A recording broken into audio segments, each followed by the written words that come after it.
हवामान विभागाकडून रायगड आणि रत्नागिरीला रेड अलर्ट, तर मुंबई, ठाणे, पालघर, रत्नागिरी, सिंधुदुर्ग, पुणे, सातारा आणि कोल्हापूरसाठी ऑरेंज अलर्ट जारी।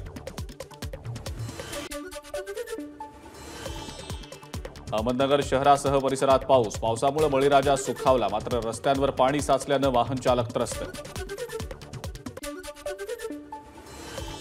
अकोल्यातल्या बार्शी टाकळी शहरात ढगफुटी सदृश पाऊस, शहरातले मुख्य रस्ते जलमय, सखल भागात घरांमध्ये शिरलं पाणी, तर बार्शी टाकळी पंचायत समिती आवाराला तळ्याचं स्वरूप।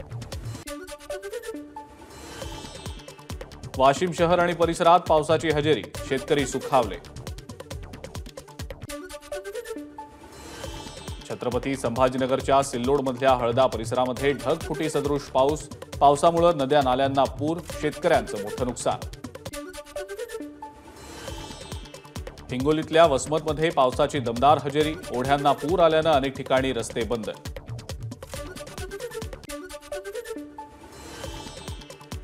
परभणीमध्ये सध्या दमदार पाऊस, मात्र अजूनही हवा तितका पाणीसाठा जमा झालेला नसल्यानं शेतकऱ्यांना आणखी मोठ्या पावसाची प्रतीक्षा। जालना शहर आणि जिल्ह्यात पावसाची दमदार हजेरी, पावसामुळे शेतकऱ्यांना दिलासा। कुडाळमधल्या कर्ली नदीतून 9 दिवसांपूर्वी वाहून गेलेल्या व्यक्तीचा मृतदेह शोधण्यात यश, दत्ताराम भोव हे 7 जुलैला वाहून गेले होते। नाशिकच्या जुन्या सीबीएस बसस्थानक आवारातलं गुलमोहराचं झाड कोसळलं, 1 जण गंभीर जखमी, तर 2 कारचंही मोठं नुकसान। यवतमाळच्या बेंबळा धरणाचे 2 दरवाजे 50 सेंटीमीटरनं उघडले, धरणाच्या पाणी पातळीत वाढ झाल्यानं 86 क्युसेक्सनं पाण्याचा विसर्ग।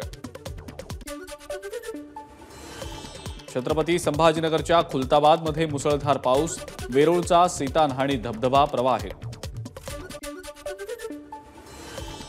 नवरदेवाला खांद्यावर घेत वऱ्हाडी मंडळींचा नदीच्या पाण्यातून प्रवास, नंदुरबारच्या अक्कलकुवा तालुक्यातली घटना, नदीतून जाणाऱ्या मार्गावर पूल नसल्यानं नागरिकांचा जीव घेणा प्रवास।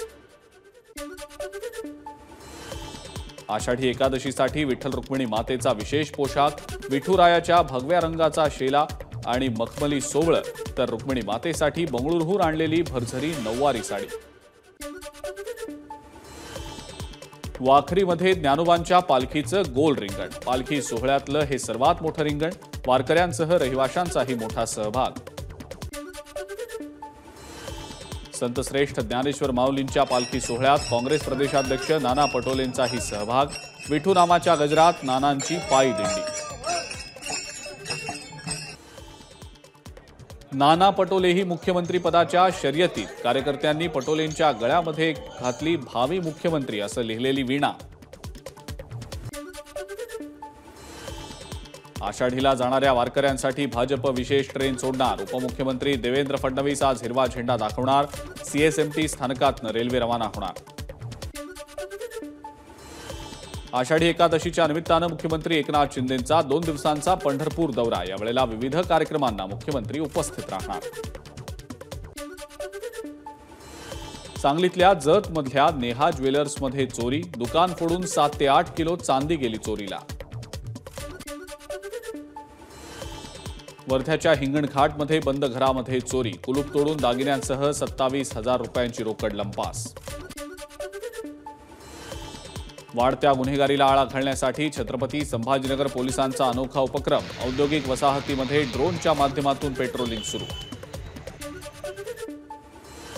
रायगड पोलीस दलातील कर्मचाऱ्याची गळफास घेत आत्महत्या, राहुल कडू यांच्या आत्महत्येचं कारण अद्याप स्पष्ट, घटनेनं जिल्ह्यामध्ये हळहळ।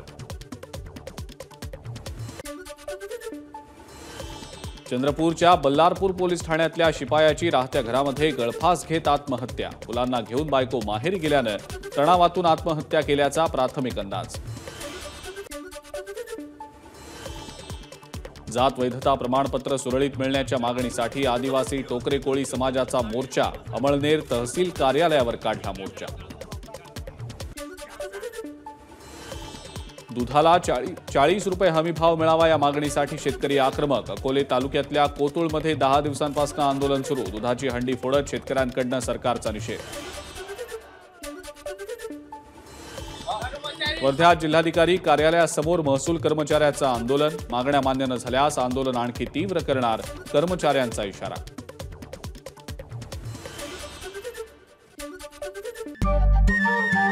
नमस्कार. मन सुद्धा तुझं. ही एबीपी माझावरची वेगळीच मालिका खूप गाजली. हिचा दुसरा सीझन केव्हा येणार अशी अनेकदा विचारणाही झाली. पण आता प्रतीक्षा संपली. लवकरच येतोय सीझन 2. मन शुद्ध तुझं. होई मन शुद्ध तुझं.